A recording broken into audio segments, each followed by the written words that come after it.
listening to Snacker Eakin' Norse on Radio Nova 99.3 FM, y'all. Yeah! Hold on, Gordy.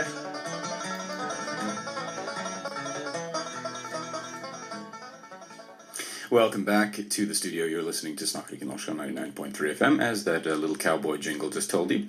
And today we're speaking about the future. One of the things that I like about the future is, of course, the prospect of crazy space travel. You know, time or space like and time Jefferson travel. Isle. Yeah, absolutely. And I wondered, do you think we will ever colonize another planet? Yeah, I think that it's possible. I think colonization is a big word, so I think that's kind of optimistic. But yeah, I don't think that it's not possible. How do you mean colonization is a big word? I mean, I feel like there's.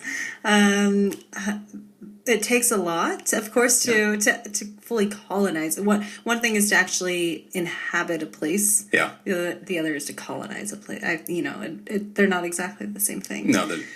So I think I think that it could potentially be possible. Of course, yeah. Do you?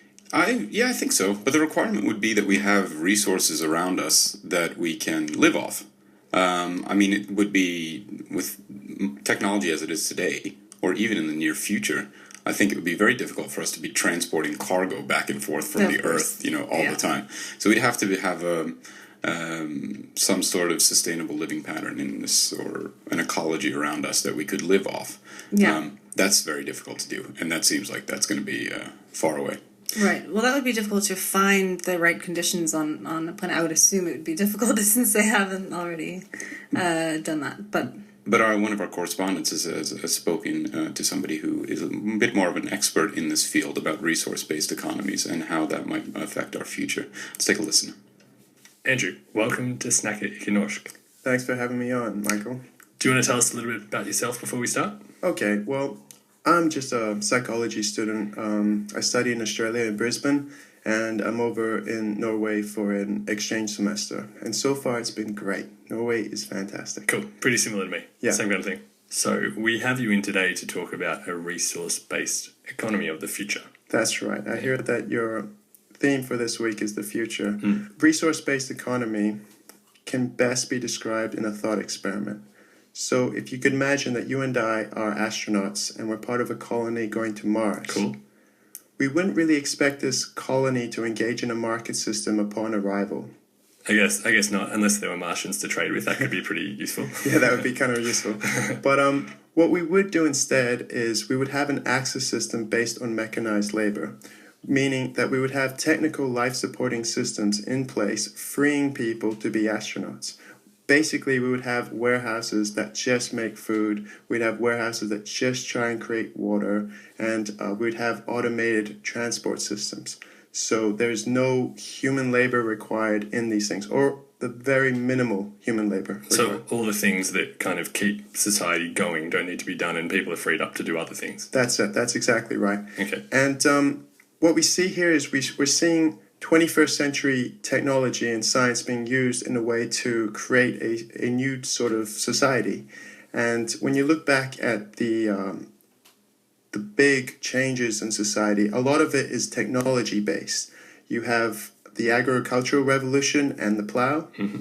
You have the industrial revolution and the new machinery that came with that, mm-hmm. and the steam engine. And nowadays we have these new technologies that are just on the horizon that could be game changers in the way humans interact with each other. So what are these new technologies? Well, have you heard of aquaponics? Hydroponics? Oh, no, aquaponics. So it's not marijuana? Oh, no. Okay. No, it's not marijuana. But you might be able to grow marijuana using aquaponics, I guess. Okay. But that's not my field of specialty. So aquaponics is just soilless agriculture.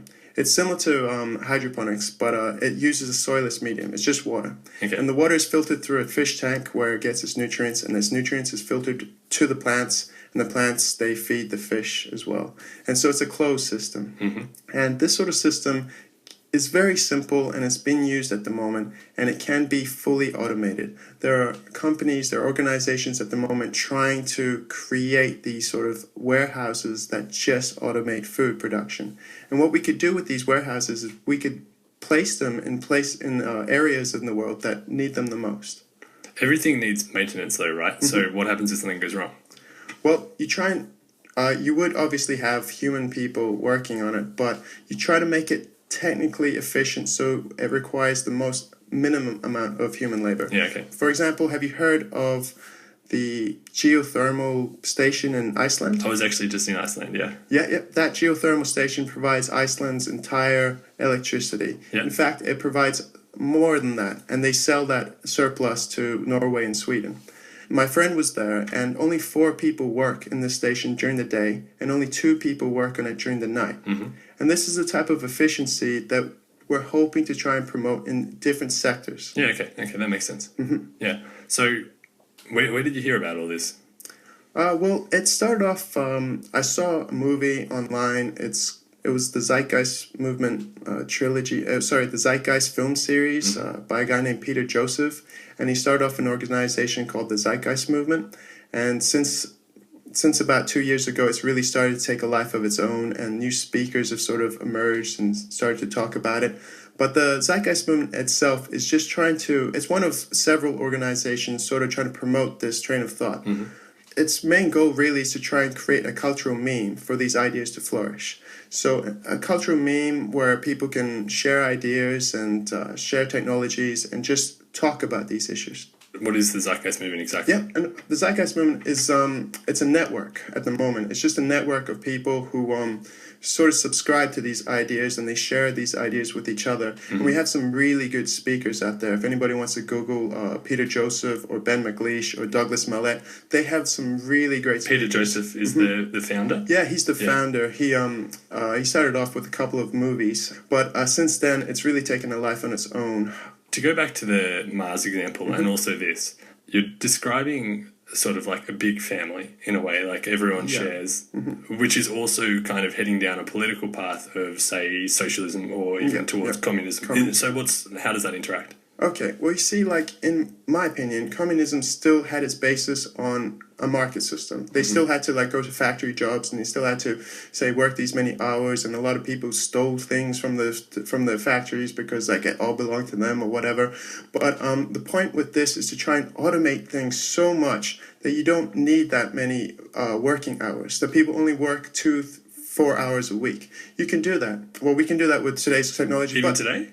Yeah, I think we can do that today if we applied technology correctly. Because that seems like a really good dream. It just, it does seem like to a me, good dream. maybe I don't have the information, it just seems unobtainable. Yeah, well, the information's out there. If anybody wants to Google just the letters TZM, you get to, you find the Zeitgeist Movement website. I think it might be the first search term. Yeah. But you've got so much new information out there. The internet's such a great tool for these things. But even if it's not here today, like the general trend that it should be there in, say, 20 years, that's the train of thought that I'm trying to advocate here. Okay. It's like, even if those technologies aren't fully developed now, the whole idea is to try and help them be developed and try and direct them in a way that will change society for a better.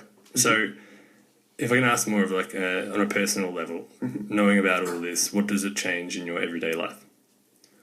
Well, it changes what I read. I used to read a lot of fiction, but now I try and read a lot of non-fiction.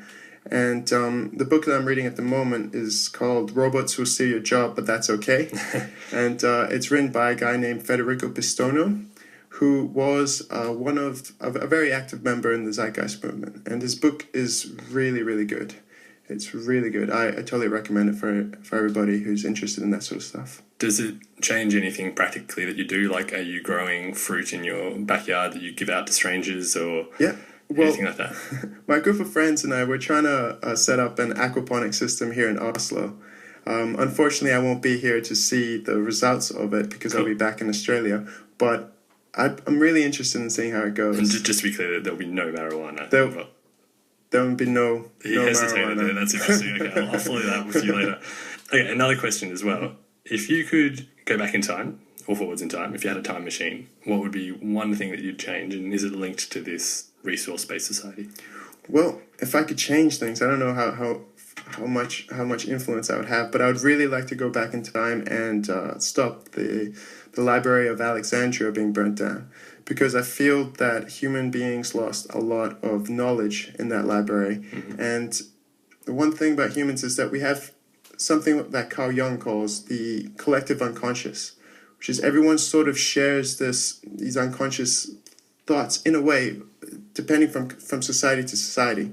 Sounds like Facebook. Yeah, it does sound like Twitter. Facebook. That's a really good way of putting it. And a lot of information was lost with the burning down of the Library of Alexandria. So I don't know. It'd be interesting to see what society would be like if that thing didn't happen. Do you think it would be any different in terms of resource management? Well, hopefully we'd be a lot better at managing resources in a way that is beneficial for the whole population rather than a select few. Diplomatic answer. Andrew, thank you so much for joining us today. We've really appreciated it. No, thank you. Thanks for having me on. Thanks. Danger, danger. Get ready for bone-jarring headbutts, terrifying close calls, crushing tail whacks, cuts, bruises, and broken bones. This is Snacker Ikenorsk. Bloody hell, I broke my finger. Welcome back to the studio. You just heard Michael Mussolini talking about a resource-based economy. A very interesting interview with another man who sounded like the least Australian person I've ever met, but seemed to be somewhat Australian. Yeah. Yeah, it was very, very slight. No, and he brought up some really interesting points, and I thought it was really interesting, and it reminded me actually of a city that is currently under construction in Abu Dhabi. It's called Masdar City. And it is funded by the Masdar Institute of Science and Technology. It's supposed to be zero carbon, zero waste, car-free, actually. Oh, wow. And it's supposed to be done in between like 2020 and 2025. The years, I mean, the year, completely done by 2025, hopefully. But no, I think it's a really great concept. Have you heard of it? I have not, unfortunately. No, it's supposed to, like I said, like use, it's supposed to use less energy than it produces. So like the geothermal plant in Iceland, it's supposed to create more energy than it utilizes. I think that's a fantastic trend in the future. I mean, clearly these kind of pre-planned cities are becoming more and more ecologically friendly. Yeah.